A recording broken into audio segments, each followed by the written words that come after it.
بُصّي يا حبيبتي، في حاجات صغيّرة ممكن تغيّر حياتِك كلّها مع زوجِك، مش بس تخلّي حياتكم هادية، لأ كمان تخلّيكِ تحسّي بقيمتِك وجاذبيتِك الطبيعية.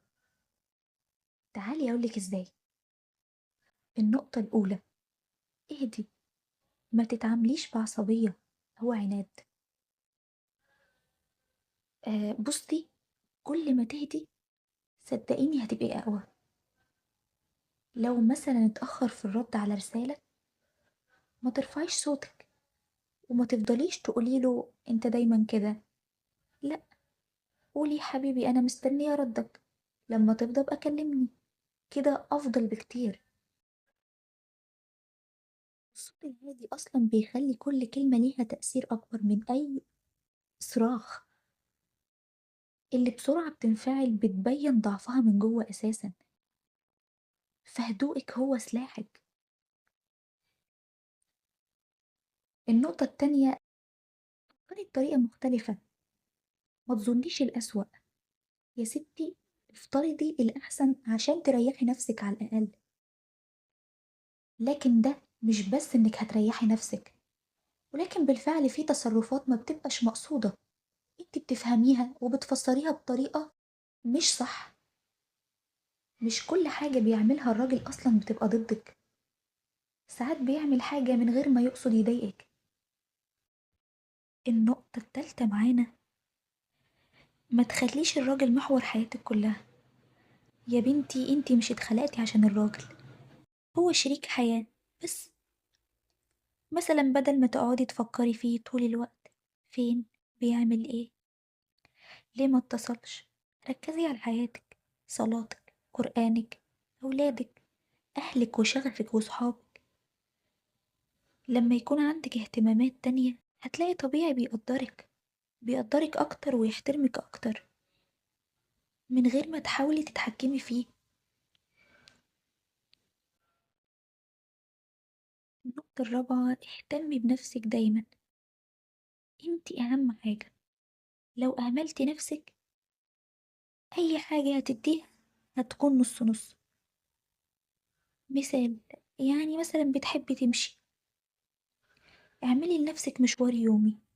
ولو تحبي روتين للعناية بالبشرة والشعر خليها عادة. اهتمي بصحتك، اهتمي بجسمك وشعرك، فكري في طموحك، املي وقتك. لما تكوني متوازنة هتقدري تعملي كل حاجة بحب وبهدوء، وده أصلا اللي احنا عايزين نوصله. انتي هتكوني ساحرة، هتكوني مزلزلة وقت ما تعملي الحاجة باستمتاع.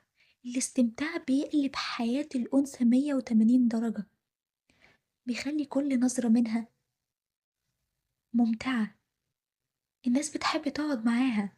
الراجل بجد ما بيحبش يسيبها، انه يشوفها دايما بتعمل الحاجة وهي مبسوطة مستمتعة مرتاحة مع نفسها. النقطة الخامسة، خلي حياتك كلها برضا ربنا. كل اللي بتعمليه مع زوجك اعمليه عشان ربنا. مثال مثلا، لما تحبيه وتعامليه كويس، اعملي ده مش عشان اخليه يحبني، لا اعمليه عشان ربنا شايفك. الغاية العظمى تكون رضا ربنا، والراجل هيجي طبيعي مكانه كشريك، مش محور حياتك كلها. افتكري يا حبيبتي ان الحياة اسهل لما تهدي، لما تفكري بطريقة مختلفة، لما ما تخليش الراجل محور حياتك ولا اي شخص غيرك، لما تهتمي بنفسك. انتي مش بس زوجة، انتي ست قوية أنثوية وعندك قيمة، فأرجوكي تحافظي عليها وسيبي كل حاجة تمشي بهدوء وسحر. كل حاجة هتمشي صح. وطبعا كل واحدة محتاجة تعرف تتعامل مع حياتها بطريقة تناسب شخصيتها، وكمان توازن حياتها. لو حسيت انك محتاجة حد يرشدك خطوة خطوة، أنا موجودة للاستشارات الخاصة عشان تلاقي الطريقة الأنسب ليكي بكل هدوء وأنوثة. هسيبلك طريقة التواصل في صندوق الوصف.